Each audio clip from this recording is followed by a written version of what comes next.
the next set, Muslims. Do we need to unite with Muslims?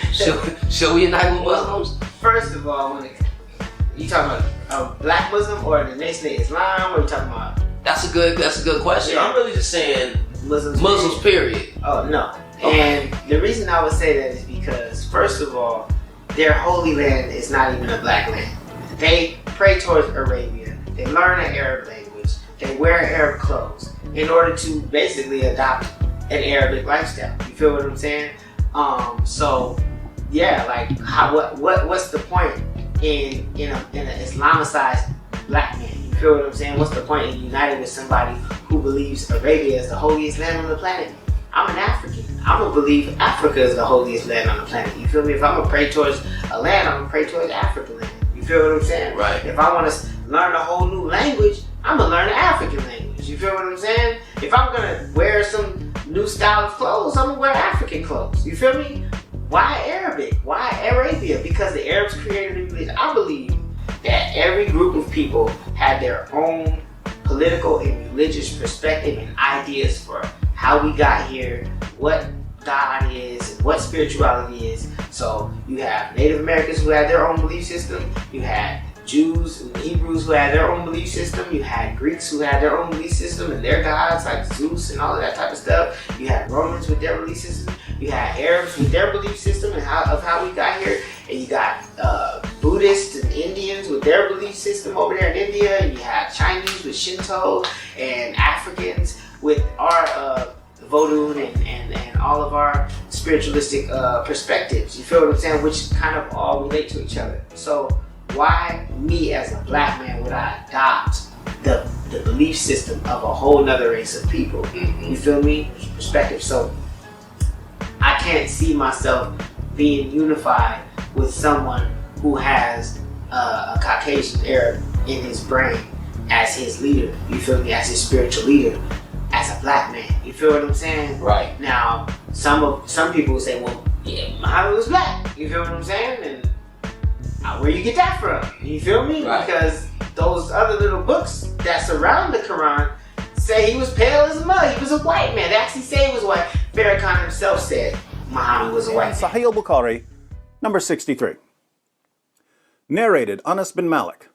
While we were sitting with the Prophet in the mosque, a man came riding on a camel.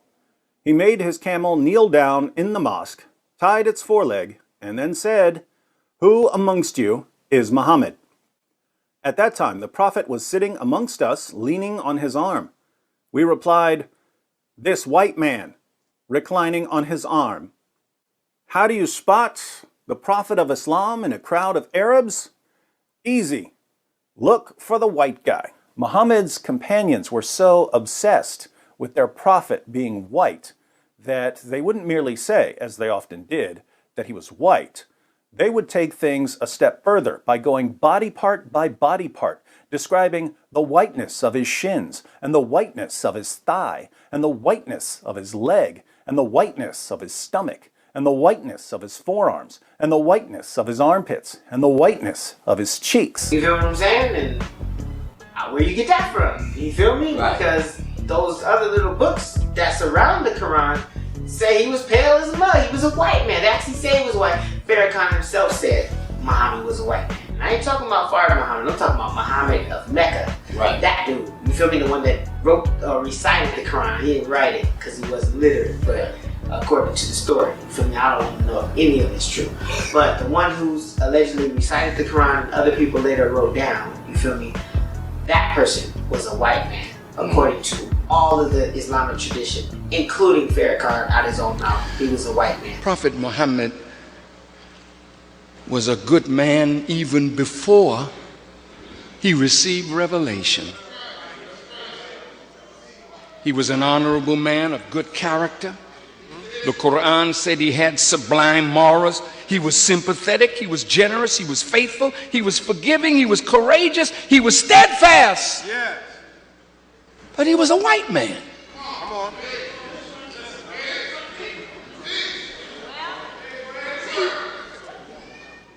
Is that a problem? See, it's only a problem if goodness to you is measured by the color of a person's skin. You got a problem. That person was a white man, according to all of the Islamic tradition, including Farrakhan out his own mouth. He was a white man. So why would it's hard to respect another black man who looks to a white man as his spiritual leader, bro. That shit don't make no sense to me. You feel me? So that's the number one reason why we shouldn't unite with anyone that's a Muslim or Islamicist. You feel what I'm saying? Because you're a black man with a little white man in your brain, a little tiny white man sitting there controlling all the dials, okay, on the keyboard. Beat machine, right? Yeah, white man on the beat machine in your brain. You feel me? So yeah, bro, like that's an issue. We should be actively trying to rid ourselves of. That's what it's about. Right. So so if I know, like, okay, man, this is some bullshit, I shouldn't be on this. You feel me? I shouldn't be doing this XYZ. You feel me? Then I should be actively trying to rid myself of it. So in that same line of reasoning, someone who's dedicated to Islam will tell you, I'm dedicated to this. This is what I'm about. And earlier, I don't know if I said it on camera, but I said that Islam is probably the #1 brainwashed religion that's hard to pry somebody up out of. And I believe the reason is because of the conditioning that comes along with becoming a Muslim. That's the reason why. It's because it restructures so much of your life to become a Muslim. It restructures so much of your life that if you do that, it's like you ain't gonna wanna. What else am I supposed to do? You feel what I'm saying? So it's like this. They did this study a long time ago. It's in a book called The Manipulated Mind. It was a psychological study that they did. It was way back in like the 60s, where they had these people stand in line to watch this boring movie. They made sure the movie was the most boring movie possible, okay? They had these people stand in a long line and pay a bunch of money to get into the movie and watch the movie. They had another group of people get in immediately, almost for free, to watch the same boring movie. The people who went into that movie and watched it for free and got in real easily, didn't have to stand in line, 5 minutes into that movie, they was like, this shit boring, I'm out of here. They got out.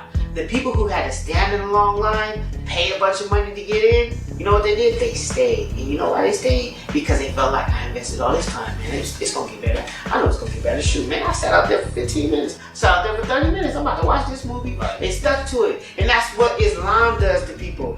I just learned a whole new language. I taught to pray. Malcolm X said when you learn how to pray like an Arab, his knees hurt and his ankles hurt for weeks. You feel what I'm saying? Wow. So it's like they've gone through all of this struggle to learn this new religion, to learn another language, to pray 5 times a day, to stop whatever you're doing in the middle of your day, to get out your car or whatever and pray towards the east 5 times a day. You go through all of this struggle to learn this new religion. That's why it sticks to them so much, because of what they've gone through to get there. It's hard for them to just give it right up. And I think that's what it is, why it's so powerful in the minds of people, man. So it's a dangerous thing too, because then what happens when you get the order from your Arab God and you get the order from your Arab Imam, you know, to attack African people? It's the same thing with the people in the military. You know what happens when you get that order from your superior? You feel what I'm saying? We see it every day with these black cops. They do it. They carry it out. It's black military people right now in Africa under Afrikan.